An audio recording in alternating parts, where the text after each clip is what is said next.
Film शुरू होती है एक गांव को दिखाने से। हम एक घर में डैनी नाम की एक औरत को देखते हैं जो पूरे घर को ठीक कर रही थी। उसका हस्बैंड दिमाग का डॉक्टर है। उसके हस्बैंड का नाम टेड होता है। अब उनका ये नया घर एक ऐसी जगह पर था जहाँ नेटवर्क भी ठीक से नहीं आ रहा था। करें बात डैनी की, वो पिछले काफी दिनों से घर को ठीक करने का काम कर रही थी क्योंकि घर बहुत पुराना था। अब डैनी को घर में एक ऐसी जगह मिल जाती है जहाँ नेटवर्क आ रहा है, इसलिए वो टेड को कॉल करके उससे थोड़ी बातें कर लेती है क्योंकि उसका टाइम नहीं गुजर रहा था, वो बोर हो रही। अब किसी काम के सिलसिले में टेड को आज हॉस्पिटल ही रुकना पड़ता है, इसलिए घर में डैनी को अकेले ही रात गुजारनी पड़ी और दरवाजे के पास ही घर के अंदर वाली साइड पर टेंट लगा लेती है सोने की। रात काफी हो गई थी। कुछ देर बाद दरवाजे पर एक अनजान आदमी आया और वो दरवाजे की खिड़की से अंदर झांक रहा। वो डैनी से बात करता है। कहने लगा कि दरवाजा खोलो क्योंकि तुम्हारी जान को खतरा है, कोई तुम्हें मारना चाहता है, तुम्हारे घर में घुस आया है। अब डैनी को इस आदमी से ही डर लग रहा था, इसीलिए वो दरवाजा खोलने से मना कर देती है। जाहिर है इस तरह किसी भी अजनबी पर भरोसा करना बेवकूफी थी। ये नकली आंख वाला मरीज बड़े प्यार से डैनी से बात कर रहा था।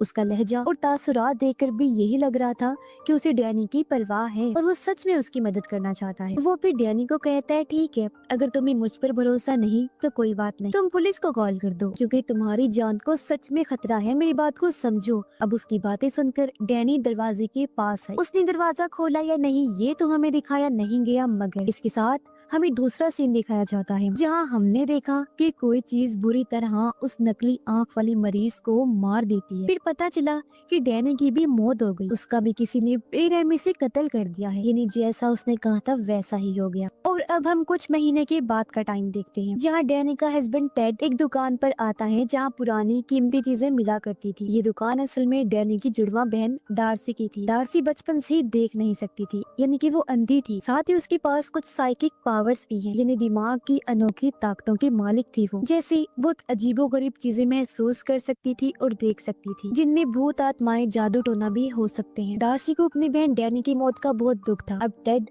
अक्सर उसे मिलने आया करता था, मगर उसे डार्सी की उल्टी सीधी बातों पर यकीन नहीं था और उसका ये दावा था कि मैं पैरानॉर्मल चीजों को महसूस कर सकती हूँ, यानी ऐसी चीजें जिन्हें समझ पाना आम इंसान की बस की बात नहीं है। इस टाइम उसके हाथ में एक बेल थी। वो टेड को बताती है कि ये बेल एक लड़के की जिंदगी से जुड़ी हुई, मगर एक दिन उसकी बेरहमी से किसी ने जान ली और अब मैं उसे इस बेल के जरिए महसूस कर सकती हूँ। टेड यहाँ उसे कुछ देने आया था। जो चीज डार्सी ने ही मनवाई थी वो कोई ऐसी खास चीज थी जो उस नकली आंख वाले मरीज से जुड़ी हुई हो, क्योंकि उसके जरिए डार्सी ये पता लगवाना चाहती थी कि आखिर क्यों उसने डैनी को मारा और इस टाइम वो क्या सोच रहा है। तो अब वो चीज जो रुमाल था टेड उसके हवाले कर देता है। बातों ही बातों में डार्सी को पता चला कि अब टेड ने किसी और लड़के के साथ रिश्ता बना लिया है जिससे वो जल्द ही शादी कर लेगा। हालांकि डैनी को मरे ज्यादा दिन भी नहीं हुए। अब ये बात डार्सी को बुरी तो लगी, मगर वो जाहिर होने नहीं दी। टेड अपनी उस दोस्त के बारे में डार्सी को बताते हुए कहता है कि वो पहले मेरी दोस्त थी, मगर अब क्योंकि मुझे किसी सहारे की जरूरत है तो हम दोनों ने ताल्लुक बना लिया और शादी करने का फैसला कर लिया है और वो हमारे ही हॉस्पिटल में काम करती है। इतना बोलकर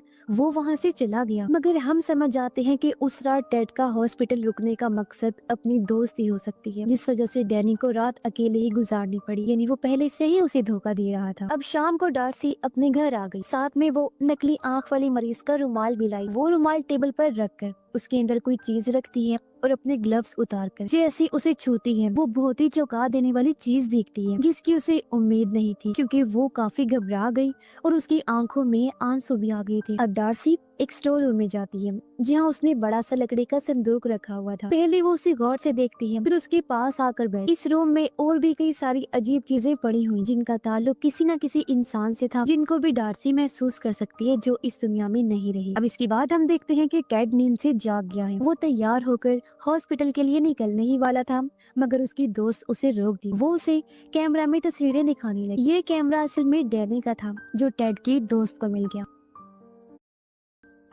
अब कैमरा की सेटिंग इस तरह से की गई थी कि वो खुद ब खुद तस्वीरें बना सकता था। इसी तरह एक अचानक से खिंच गई तस्वीर वो टेड को दिखाती है जिसमें डैनी की परछाई थी। हालांकि उसे मरे हुए तो काफी दिन हो गए थे, पर ये बात टेड टाल देता है, लेकिन उसकी दोस्त को अजीब लगता है। खैर अब टेड रात को ड्यूटी करता है, यानी उसकी दोस्त को भी इस घर में अकेले ही रुकना पड़ेगा। मगर उसे डर लग रहा था क्योंकि ये वही घर था जहाँ डैनी की मौत हुई। टेड उसे कहता है बस कुछ दिन की बात है, फिर मेरी ड्यूटी का टाइम बदल जाएगा, तुम्हें तब तक मैनेज करना पड़ेगा। इस पर उसकी दोस्त कहती है कि नहीं, जब तक तुम्हारी रात की ड्यूटी है मैं अपने ही घर में रह लेती हूँ, जब तुम्हारी ड्यूटी बदल जाएगी मैं वापिस आ जाऊँ। तब टेड उसकी बात मान जाता है। उसकी दोस्त को आज ही निकलना था और इससे पहले कि टेड अपने काम पर जाता, वो बताती है कि कल रात डार्सी ने अजीब सा तोहफा भेजा है और ये वही लकड़ी का संदूक था, जिसे देखकर दोनों को ही काफी हैरत हुई। इससे भी ज्यादा हैरान वो तब रह गई जब इन्हें पता चलता है कि डार्सी बाहर ही खड़ी हुई है, इसलिए दोनों उसे घर के अंदर ले आते हैं। अब उसे किसी ने आने की दावत भी नहीं दी थी, वो खुद ही आ गई थी। वो यहाँ 2 दिन के लिए रहने आई थी और इस बात में टेड की दोस्त को कोई दिलचस्पी नहीं थी, लेकिन टेड उसे मना नहीं कर पाता। अब ना तो यहाँ टेड होगा और ना ही उसकी दोस्त, लेकिन फिर भी डार्सी रुकना चाहती थी। अब डार्सी उन्हें लकड़ी की संदूक वाला तोहफा दिखाती है, जो सच में अजीब था क्योंकि अंदर लकड़ी का ही बना बड़ा सा पुतला था। उसे देख टेड की दोस्त को बहुत बुरा लगा। तब टेड उसे समझाता है कि जब डार्सी चली जाएगी तो मैं इस पुतले को हटा दूंगा, जब तक वो यहाँ है प्लीज मेरी खातिर उसे बर्दाश्त कर लो। अब टेड तो बना बड़ा सा पुतला था। उसे देख टेड की दोस्त को बहुत बुरा लगा। तब टेड उसे समझाता है कि जब डार्सी चली जाएगी तो मैं इस पुतले को हटा दूंगा, जब तक वो यहाँ है प्लीज मेरी खातिर उसे बर्दाश्त कर लो। अब टेड तो निकल गया। फिर कुछ देर बाद उसकी दोस्त भी निकलने वाली थी, लेकिन उसकी चाबियां कहीं गुम हो गई थी। टेड की दोस्त चाबियां ढूंढने की बहुत कोशिश करती है, लेकिन वो उसे कहीं भी नहीं मिलती। डार्सी वहाँ पर बड़ी आराम से बैठी हुई थी। ऐसा लग रहा था जैसे वो पहले से ही जानती हो कि यहाँ क्या होने वाला है। चाबियां ना मिलने पर डार्सी उसे पूछती है क्या तुम अब नहीं जाने वाली? वो कहती है नहीं और मजबूरन अब उसे भी घर में ही रुकना पड़ता है। कुछ देर बाद टेड की दोस्त आकर देखती है कि संदूक में बड़ा लकड़ी का वो पुतला डाइनिंग टेबल की एक कुर्सी पर बैठा हुआ है। उसे देख टेड की दोस्त को अजीब लगा। वो डार्सी से पूछती है क्या इसे तुमने बाहर निकाला? तो वो बड़ा ही अजीब जवाब देती है कि नहीं। तो फिर ये कैसे बाहर आया? अब इस बात को उसने सोचा भी, लेकिन फिर नजरअंदाज करके वो डार्सी के लिए खाना लाती है और इनके बीच कुछ बातें होती हैं। टेड की दोस्त उससे उसके काम के बारे में पूछती है। जब उसने बताया तो दिल ही दिल में वो डार्सी पर हंसती है। उसका मानना था कि डार्सी किसी चुड़ैल की तरह भूत आत्माओं जादू टोने पर यकीन रखती है। डार्सी उससे पूछती है अच्छा तुम्हें इस घर में कैसा लगता है? टेड की दोस्त ने जवाब दिया कि खास अच्छा नहीं लगा, जैसा आपकी बहन के साथ हुआ उससे तुम्हें ज्यादा सहम गई। फिर डार्सी उससे पूछती है अच्छा अगर कोई अनजान आदमी तुम्हें दरवाजा खोलने का कहे तो क्या तुम दरवाजा खोलोगी? इस पर वो कहती है कि नहीं, क्योंकि मैं इतनी बेवकूफ नहीं हूँ। ये सुनकर डार्सी को गुस्सा आ गया। वो कहती है मेरी बहन भी बेवकूफ नहीं थी और उसने भी दरवाजा नहीं खोला, यानी वो नकली आँख वाला मरीज नहीं बल्कि कोई और ही है जिसने उसे मारा। ये सुन टेड की दोस्त कहती है कि अगर उस जैसे पागल इंसान ने उसे नहीं मारा तो किसने मारा होगा? डार्सी कहती है एक मेल नर्स जो टेड का दोस्त है और वो उसी हॉस्पिटल में काम करता है जहाँ टेड डॉक्टर है और वो नकली आँख वाला आदमी मरीज। ये सुन टेड की दोस्त को काफी अजीब लगता है। मगर अब हम उस रात का सीन देखते हैं जहाँ वो आदमी डैनी के दरवाजे पर आया था। यहाँ हमें पता चलता है कि सच में डैनी ने दरवाजा नहीं खोला था और नकली आँख वाला आदमी भी सच में उसकी मदद के लिए ही आया था, क्योंकि उस टाइम कोई घर में घुस आया था जैसा उसने कहा भी था। वो दरअसल एक मास्क पहना आदमी था जिसने डैनी को बेरहमी से मार दिया था। कुछ देर बाद टेड की दोस्त उसे कॉल करके बताती है कि ये डार्सी बहुत ही अजीब है, उल्टी सीधी बातें करती है। उसका दावा है कि डैनी को नकली आँख वाले आदमी ने नहीं बल्कि तुम्हारे हॉस्पिटल में काम कर रहे नर्स ने मारा है जो तुम्हारा साथी है, और मुझे उसके साथ बिल्कुल अच्छा महसूस नहीं हो रहा। मैं अपने घर भी नहीं जा पाई, गाड़ी की चाबियां गुम हो गई हैं और मुझे तो लगता है कि इसने ही चाबियां इधर उधर की हैं। टेड उसे शांत करता है और कहता है कि कमरे का दरवाजा बंद करके सो जाओ। वो अपने रूम में गई तो थी लेकिन उसे नींद नहीं आती। नीचे आकर उसने देखा कि डार्सी सोफे पर ही बैठी बैठी सो गई है और अब वो चुपके से लकड़ी की मूर्ति के पास उसे चेक करने जाती है ताकि देख सके कि आखिर इसमें क्या राज छुपा है। पुतले के सर में 5 सुराख थे। टेड की दोस्त ने जब चेक किया तो एक में से डैनी और डार्सी की तस्वीर निकली, एक में था दांत और एक में छोटी सी खून की बोतल निकलती है। पर इसी बीच डार्सी की आंख खुल गई और वो गुस्से में कहती है कि सारी चीजें वापस रख दो। टेड की दोस्त वो चीजें वापस पुतले के सर में रख देती है और उसके जाने के बाद अब डार्सी पूरी रात पुतले के सामने ही गुजारती है। लेकिन टेड की दोस्त को डर लग रहा था।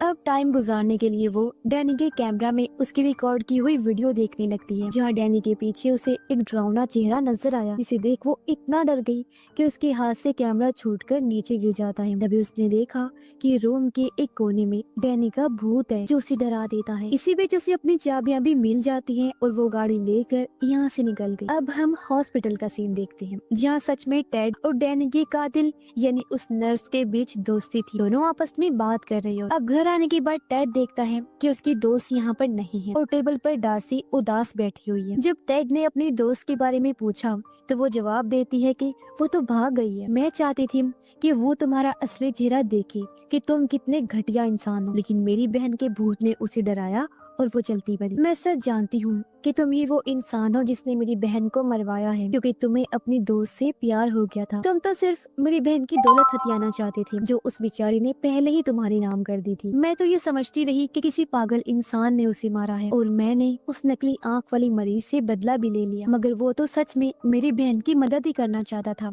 और उसके असल हथियारे तो तुम हो। और हाँ, मैं जानती हूँ कि अब तुम किसी को तो यहाँ भेजोगी ताकि वो मुझे मार सके, लेकिन बेहतर ये होगा कि तुम उस कातिल को ही भेजो, यानी कि नर्स को। सारी बातें सुनकर टेड कहता है, आखिर तुम ऐसा सोच भी कैसे सकती हो और ये सारी चीजें तुम्हारे दिमाग में आई कैसे? अगर तुम्हें मुझ पर ही शक है तो चलो उस डिटेक्टिव के पास चलते हैं जो डैनी के केस पर काम कर रहा है। लेकिन डार्सी को फिर भी उस पर यकीन नहीं होता। टेड कहता है, अच्छा ठीक है, ये लो, मैं अपना फोन इधर ही रख रहा हूँ और डिटेक्टिव के पास जा रहा हूँ। मैं उसे कहूँगा कि वो तुम्हें फोन करके बता दे, जो भी कॉल आई तुम उसे उठा लेना। इतना बोलकर वो चला जाता है। और अब हम माजी का वो सीन देखते हैं जहाँ टेड अपने उसी साथी कातिल नर्स के पास बैठा था, डैनी को मारने का प्लान बना रहा था। जी हाँ, डार्सी बिल्कुल सही थी। उसे अपनी दोस्त से प्यार हो गया था और डैनी की प्रॉपर्टी वो हासिल करना चाहता था। उसे बस पैसों से मतलब था। वो डैनी से प्यार व्यार नहीं करता था और उसके कहने पर ही नर्स ने डैनी को मारा, क्योंकि असली साइको तो वो था जिसे लोगों को मारने में मजा आता था। पर सवाल ये उठता है कि इस सब में नकली आंख वाले आदमी का क्या है? तो असल बात ये है कि भले ही वो दिमागी तौर पर ठीक नहीं था, लेकिन दिल से वो भला इंसान ही था। वो कोई कातिल नहीं था। उसने टेड और नर्स की बातें सुन ली थी, इसलिए उस रात वो डैनी को बचाने के मकसद से गया, लेकिन डैनी ने उसकी बात का यकीन नहीं किया और वो मारी गई। और क्योंकि शक उस आदमी पर था, इसलिए उसे डार्सी ने मार डाला। जब भी तो उसने कहा था कि मैंने उस आदमी से बदला लिया। इसके बाद हम देखते हैं कि टेड डार्सी को भी मारने का प्लान बना चुका है। उसने जाते जाते फर्श की एक टाइल निकाल दी ताकि जब वो फोन उठाने आए तो उस जगह से नीचे गिर जाए। उसने नर्स को भी ये काम दे दिया था कि अब तुम्हें डैनी की बहन डार्सी को भी मारना है। वो इस काम के लिए राजी हो गया और खुशी खुशी उसके घर के लिए निकल जाता है। अब टेड हॉस्पिटल के नंबर से घर के नंबर पर कॉल करता है और जैसे ही डार्सी फोन उठाने के लिए आगे बढ़ी, प्लान के मुताबिक वो नीचे गिर जाती है। नर्स जब वहाँ आया तो पहले उसकी नजर लकड़ी के पुतले पर गई और फिर डार्सी पर, जो बुरी तरह जख्मी हो गई थी। उसके सर पर गहरी चोट लगी थी और बहुत ज्यादा खून बहने की वजह से जल्दी उसकी मौत हो जाती है। पर यहाँ एक नया ट्विस्ट आता है। अब जैसा कि हम जानते हैं कि डार्सी को रिचुअल, जादू, इस तरह की चीजों पर पूरा यकीन था, तो उसके मरने से यहाँ एक रस्म पूरी हो गई और उसे पहले से ही अपनी मौत का पता था, तो जानबूझकर उसने खुद को बचाने की कोशिश भी नहीं की। और अब उसके मरते ही लकड़ी का पुतला अचानक से जिंदा हो जाता है। वो नर्स के पीछे पड़ गया और उस पर हमला कर देता है। नर्स अपनी जान बचाकर भागा, लेकिन अचानक वो बेहोश हो गया। उसकी जब आंख खुली तो वो खुद को हॉस्पिटल की बेड पर बंधा हुआ पाता है और टेड उसके सामने खड़ा हुआ था। उसने डार्सी की मौत का इल्जाम नर्स के सर पर ही डाल दिया, जिस पर नर्स उसके सामने गिड़गिड़ाने लगता है कि मैं वादा करता हूँ किसी को कुछ भी नहीं बताऊंगा, तुम बस मुझे छोड़ दो। इस पर टेड कहता है, नहीं, मैं इतनी बड़ी बेवकूफी नहीं कर सकता, क्योंकि अगर मैंने तुम्हें छोड़ दिया तो शक मुझ पर ही आएगा कि मैं आखिर तुम जैसे पागल साइको इंसान को क्यों नहीं पहचान सका। लेकिन अगर मैं तुम्हें ना छोड़ूं तो ऐसे तो मैं बच जाऊंगा, क्योंकि भला कौन ही तुम्हारी बात का यकीन करेगा कि एक लकड़ी की पुतले में जान आ गई और उसने तुम पर हमला किया। तो इससे हमें पता चला कि टेड एक बहुत ही मतलबी और धोखेबाज इंसान है, जो बहुत ही चालाकी से लोगों का इस्तेमाल किया करता था और उसने तकरीबन सभी का इस्तेमाल किया, यहाँ तक कि अपनी बीवी का भी। अब डार्सी नर्स को मार भी सकती थी, लेकिन वो इतनी आसानी से उसे बख्शने वाली नहीं, बल्कि वो उसे तड़पाना चाहती थी, जैसे उसने डैनी को मारा और कई लोगों पर जुल्म करके उन्हें तकलीफ थी। साथ ही जब वो नर्स था तो उसने बहुत लोगों के साथ ज्यादतियां भी की। अब एक मरीज नर्स से अपना बदला लेने आया और वो उसकी उंगली को काट लेता है, जिससे वो बुरी तरह तड़पने लगा। इसके बाद हम देखते हैं कि टेड, जो काफी परेशान लग रहा था, अपने घर आया। वो उसी बेल को देखता है जिसके बारे में डार्सी ने कहानी सुनाई। वो बेल को बचाकर उस लड़के की आत्मा को बुलाने की कोशिश करता है जिसके साथ ये बेल जुड़ी हुई थी, मगर अजीब कुछ भी नहीं हुआ। इससे टेड को लगता है कि शायद सुपरनेचुरल जैसी कोई चीज होती नहीं है और डार्सी बस फ्रॉड करती। साथ ही हमें पता चला कि टेड की दोस्त ने भी उसे छोड़ दिया, यानी इस तरह डार्सी का अपनी बहन की तरफ से बदलाव पूरा हो गया, क्योंकि टेड की पूरी जिंदगी बर्बाद हो चुकी थी। और तभी हम बहुत चौंका देने वाला सीन देखते हैं। जिस लड़के की बेल थी, तभी उसकी आत्मा टेड के साथ आकर खड़ी हो जाती है, जिसका मतलब कि अब टेड भी बचने वाला नहीं है। और इसी के साथ इस फिल्म की कहानी भी यहीं पर खत्म हो जाती है।